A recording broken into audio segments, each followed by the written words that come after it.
ஸ்ரீ காளிமாதா ஜோதிடம் பிரபல ஜோதிடர் பண்டித் மகாராஜா. தொழில், காதல், திருமணம், குழந்தை பாக்கியம் மற்றும் மந்திர சூனிய பிரச்சனைகளுக்கு நிரந்தர தீர்வு. This is Kural Media, your trusted source for global news. இது குரல் மீடியா செய்திகள்.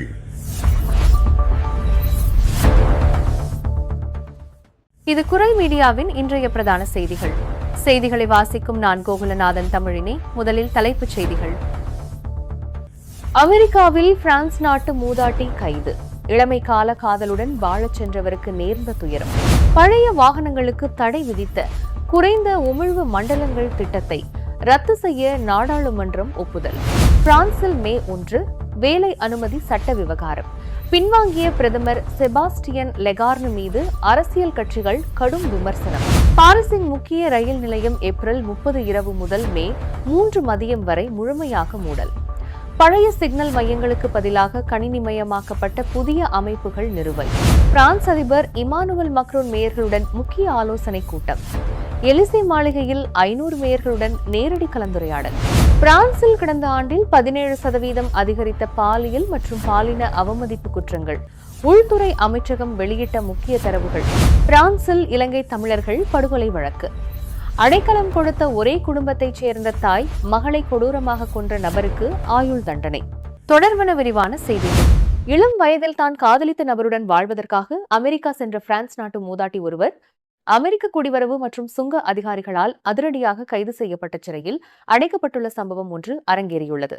பிரான்ஸ் நாட்டைச் சேர்ந்த மேரி தெரேஸ் என்ற அந்த பெண் கடந்த 1950களில் நேட்டோ ராணுவ தளம் ஒன்றில் பணிபுரியும் போது பில்லி என்ற அமெரிக்கரை சந்தித்து காதலித்துள்ளார்.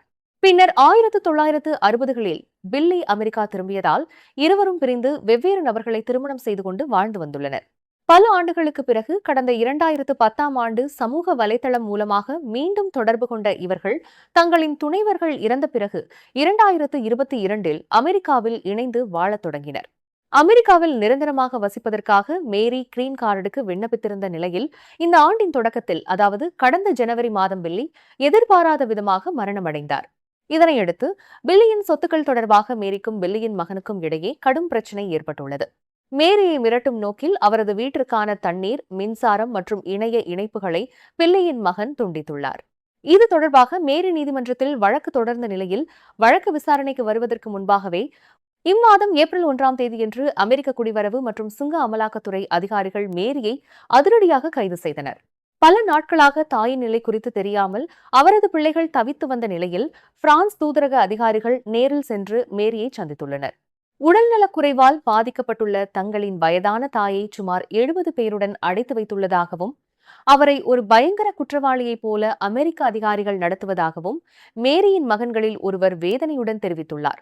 தற்போது தங்களின் தாயை எப்படியாவது மீட்டு பிரான்சுக்கு கொண்டு வருவதே தங்களின் முக்கிய நோக்கம் என அவரது குடும்பத்தினர் தெரிவித்துள்ளனர். பிரான்ஸ் நாடாளுமன்றத்தில் பொருளாதார வாழ்க்கையை எளிதாக்கும் புதிய சட்டம் அதிகாரப்பூர்வமாக நிறைவேற்றப்பட்டுள்ளது. இந்த சட்டத்தின் மிக முக்கிய விளைவுகளில் ஒன்றாக வாகன ஓட்டிகள் மத்தியில் கடும் அதிருப்தியை ஏற்படுத்தியிருந்த குறைந்த உமிழ்வு மண்டலங்கள் திட்டத்தை ரத்து செய்வதற்கான தீர்மானமும் இறுதியாக ஏற்கப்பட்டுள்ளது.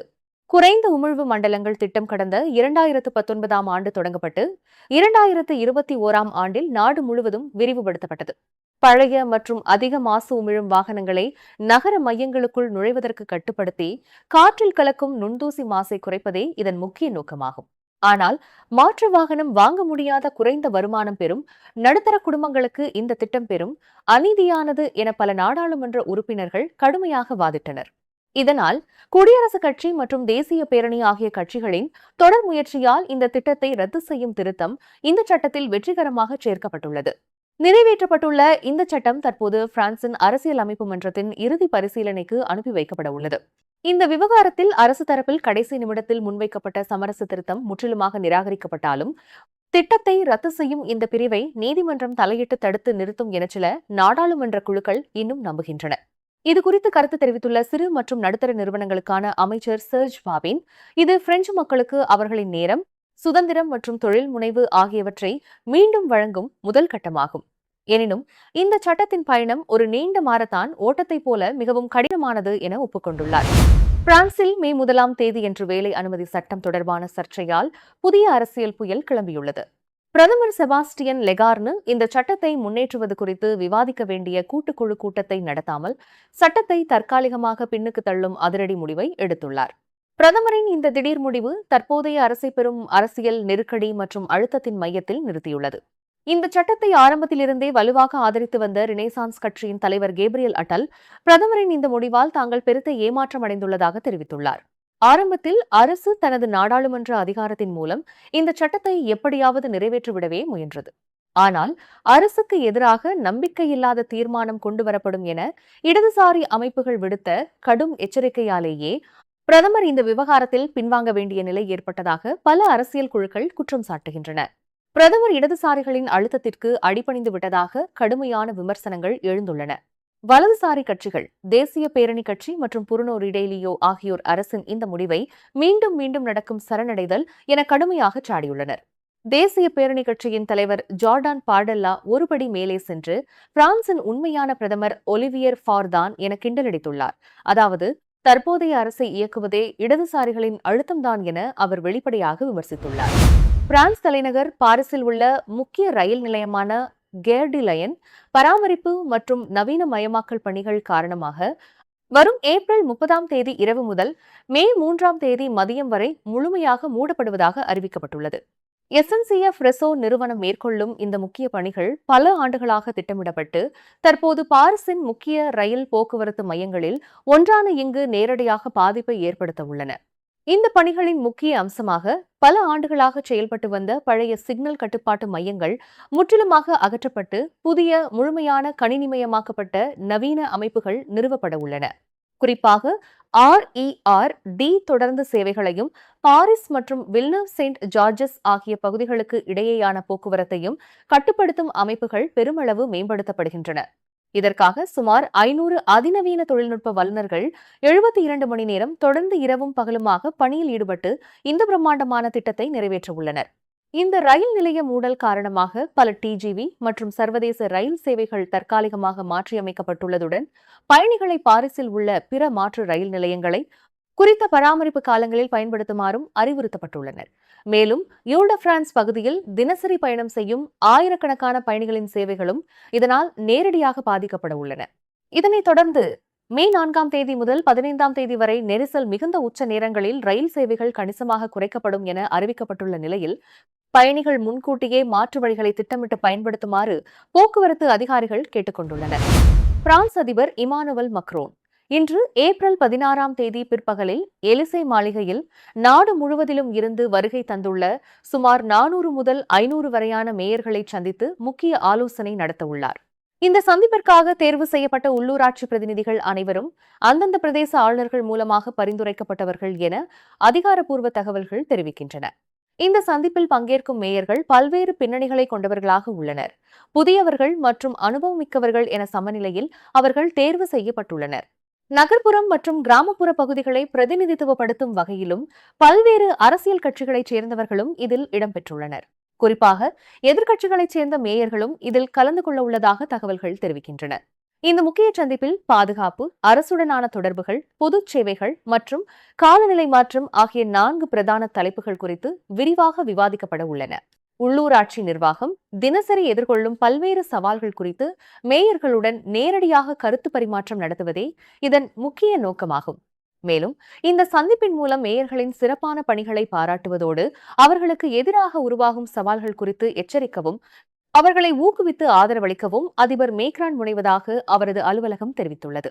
தற்போதைய சூழலில் உள்ளூராட்சி தலைவர்கள் பல்வேறு அரசியல் மற்றும் சமூக அழுத்தங்களுக்கு உள்ளாகி வருவதால் அவர்களுக்கு அரசின் முழு ஆதரவு எப்போதும் இருப்பதை உறுதிப்படுத்துவது இந்த கூட்டத்தின் முக்கிய சாராம்சமாகும். பிரான்சில் 2025 ஆண்டில் பாலியல் மற்றும் பாலின அவமதிப்பு குற்றங்கள் 17% அதிகரித்துள்ளதாக அந்நாட்டு உள்துறை அமைச்சகம் தகவல் வெளியிட்டுள்ளது. இந்த ஆண்டில் மட்டும் காவல்துறை மற்றும் ஜெண்டாமரி மூலமாக மொத்தம் 3900 குற்றச்சம்பவங்கள் அதிகாரப்பூர்வமாக பதிவு செய்யப்பட்டுள்ளன. இதில் 26% சம்பவங்கள் கடுமையான சூழ்நிலைகளால் குற்றம் என வகைப்படுத்தப்பட்டுள்ளது. இந்த தாக்குதல்கள் மற்றும் அவமதிப்புகள் பெரிய நகரங்களிலேயே மிக அதிகமாக நடைபெறுகின்றன. அதாவது 1,00,000 பேருக்கு 6.4 சம்பவங்கள் என்ற விகிதத்தில் பதிவாகியுள்ளன. குறிப்பாக பாரிஸ் பெருநகர பகுதியில் 1,00,000 பேருக்கு 8.5 சம்பவங்கள் வீதம் பதிவாகி நாட்டில் மிக உயர்ந்த விகிதத்தை கொண்டுள்ளது. தேசிய காவல்துறையின் தரவுகளின்படி 10இல் 9 சம்பவங்கள் பெண்களை குறிவைத்தே அரங்கேறுகின்றன. அதேவேளை குற்றவாளிகளில் 97% பேர் ஆண்கள் என்பது குறிப்பிடத்தக்கது. மேலும் இவற்றில் 14% சம்பவங்கள் பொது போக்குவரத்துகளிலேயே நடந்துள்ளதும் விசாரணையில் தெரியவந்துள்ளது. கடந்த 2018ஆம் ஆண்டு ஆகஸ்ட் 3ஆம் தேதி கொண்டுவரப்பட்ட சட்டத்தின்படி பாலியல் அல்லது பாலின அவமதிப்பு என்பது ஒருவரின் கண்ணியத்தை குலைக்கும், அவரை பயமுறுத்தும், அவமானப்படுத்தும் அல்லது விரோதமான சூழ்நிலைக்கு ஆளாக்கும் வகையிலான பாலியல் சார்ந்த கருத்து அல்லது நடத்தை என வரையறுக்கப்பட்டுள்ளது. பின்னர் கடந்த 2023ஆம் ஆண்டு ஏப்ரல் 1ஆம் தேதி முதல் இத்தகைய கடுமையான பாலியல் மற்றும் பாலின அவமதிப்புகள் சட்டப்படி குற்றமாக கருதப்படுகின்றன. இதற்கான தண்டனையாக 3750 யூரோக்கள் அபராதம் விதிக்கப்படுவதோடு கூடுதல் தண்டனையாக குடியுரிமை பயிற்சி பெறுவதும் குற்றவாளிகளுக்கு கட்டாயமாக்கப்பட்டுள்ளது. ஸ்ரீ காளிமாதா ஜோதிடம் பிரபல ஜோதிடர் பண்டித் மகாராஜா. தொழில், கல்வி, வியாபாரம் மற்றும் மந்திர சூனிய பிரச்சினைகளுக்கு நிரந்தர தீர்வு. பிரான்சின் வால்டாய்ஸ் பகுதியில் கடந்த 2021ஆம் ஆண்டு ஆகஸ்ட் 10ஆம் தேதியன்று ஒரே குடும்பத்தைச் சேர்ந்த தாய் மற்றும் மகள் கொடூரமாக கொலை செய்யப்பட்ட வழக்கில் நிரோசன் சசிகுமார் என்ற இளைஞனுக்கு நேற்று நீதிமன்றம் ஆயுள் தண்டனை விதித்து தீர்ப்பளித்துள்ளது. இலங்கையை பூர்வீகமாக கொண்ட 51 வயதான விஜயஸ்ரீ மற்றும் அவரது 21 வயதான மகள் ஷானா ஆகிய இருவரும் தாங்கள் அடைக்கலம் கொடுத்திருந்த நிரோசன் என்ற உறவினராலேயே கொலை செய்யப்பட்டனர் என தெரிவிக்கப்படுகிறது. பணப்பிரச்சினை மற்றும் பாலியல் நோக்கமே இந்த கொலைகளுக்கு காரணமாக இருக்கலாம் என சிவில் தரப்பினர் வாதிட்டனர்.